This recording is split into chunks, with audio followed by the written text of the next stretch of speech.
आज आपण mobile, social media आणि ताणतणावाच्या जगात जगतो. आपण म्हणतो लाईफ खूप कठीण आहे, प्रेशर खूप आहे, लोक साथ देत नाहीत.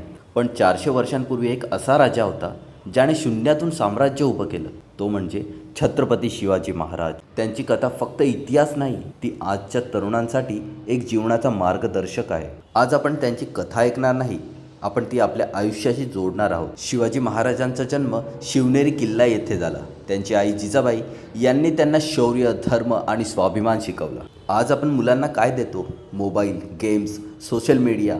पण जिजाऊंनी दिले संस्कार, आत्मविश्वास, राष्ट्रप्रेम.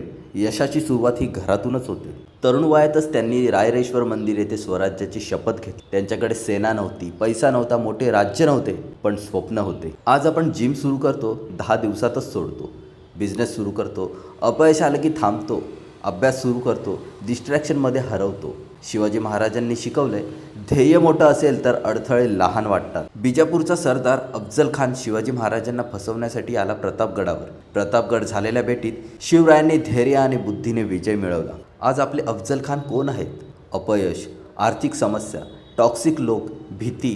प्रश्न संकटाचा नाही, प्रश्न तुमच्या तयारीचा आहे. मोगल बादशाह औरंगजेब याने शिवाजी महाराजांना कैद केले, पण त्यांनी बुद्धिमत्तेने सुटका केली. आज आपण कुठे अडकलो आहोत? 9 ते 5 नोकरीत, कर्जात, नकारात्मक विचारांत, इतरांच्या मतांत. परिस्थिती कैद करत नाही, कमकुवत विचार कैद करतात. 1974 साली रायगड किल्ला येथे त्यांचा राज्याभिषेक झाला. तो फक्त राज्याभिषेक नव्हता, तो स्वाभिमानाचा विजय होता. आजचा प्रश्न, आपण स्वतःचा राज्याभिषेक कधी करणार? जेव्हा आपण स्वतःवर विश्वास ठेवू, मेहनत थांबवणार नाही, आई वडिलांचा सन्मान करू, स्वतःची किंमत ओळखू. छत्रपती शिवाजी महाराज हे इतिहासातले नाव नाही, ते एक विचार आहेत. जर आपण त्यांच्या 10% गुण आयुष्यात आणले तर आपलं जीवन बदलू शकतं. स्वप्न बघा, धैर्य ठेवा, स्वाभिमान जपा. छत्रपती शिवाजी महाराज यांच्याकडून काय शिकायचं? महाराजांची तलवार शिकवते, युद्ध जिंकण्यापेक्षा मूल्य जपणं मोठं असतं. दुर्बलांचं रक्षण करणं हीच खरी ताकद.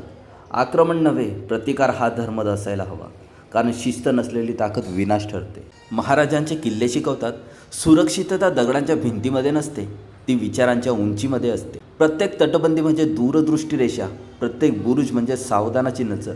शत्रू बाहेर थांबतो कारण आत तयारी जागी असते.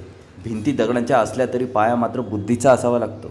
महाराजांचा भगवा झेंडा शिकवतो, रंग फडकतो म्हणून विचार मोठा होत नाही, विचाराला भूमिका लागते, संस्कृतीचा कणा लागतो. त्या झेंड्यात केवळ केशरी रंग नव्हता, तर स्वाभिमान, संयम आणि जबाबदारीचा श्वास फडफडत होता. छत्रपती शिवाजी महाराज शिकवतात, मावळे रक्ताच्या नात्याने नव्हे, तर विश्वासाच्या बंधाने तयार होतात. निष्ठा वंशातून येत नाही, ती दिलेल्या शब्दातून जन्मते. विश्वास दिला की माणूस फक्त सैनिक राहत नाही, तो ध्येयाचा भाग बनतो. जिथे सन्मान असतो तिथे साथ अखेरपर्यंत टिकते. स्वराज्य मातीने नव्हे, तर अशा विश्वासानेच उभे राहतं. छत्रपती शिवाजी महाराज शिकवतात, स्वराज्य म्हणजे दुसऱ्याच्या सावलीत उभं राहणं नाही, तर स्वतःचा सूर्य पेटवणं आहे. ज्याला अधिकाराची जाणीव असते तो दानावर जगत नाही. स्वतः निर्माण केलेलं स्वराज्य स्वाभिमान देतं, कारण भीक मिळते पण ओळख घडवावी लागते. महाराज रणनीतीबाबत शिकवतात, शक्ती मोठी असली तरी विजय मेंदूचा असतो. सरळ धावून भिडणं हे धैर्य असेल, पण ते शहाणपण नसतं. योग्य वेळ ओळखणं, योग्य ठिकाणी वार करणं हीच खरी कला. रणांगणात जो विचाराने लढतो तोच कमी शक्तीनेही इतिहास घडवतो. शेवटी छत्रपती शिवाजी महाराज यांची एक गोष्ट कायम लक्षात राहते, स्वाभिमान हा माणसाच्या अस्तित्वाचा पाया असतो.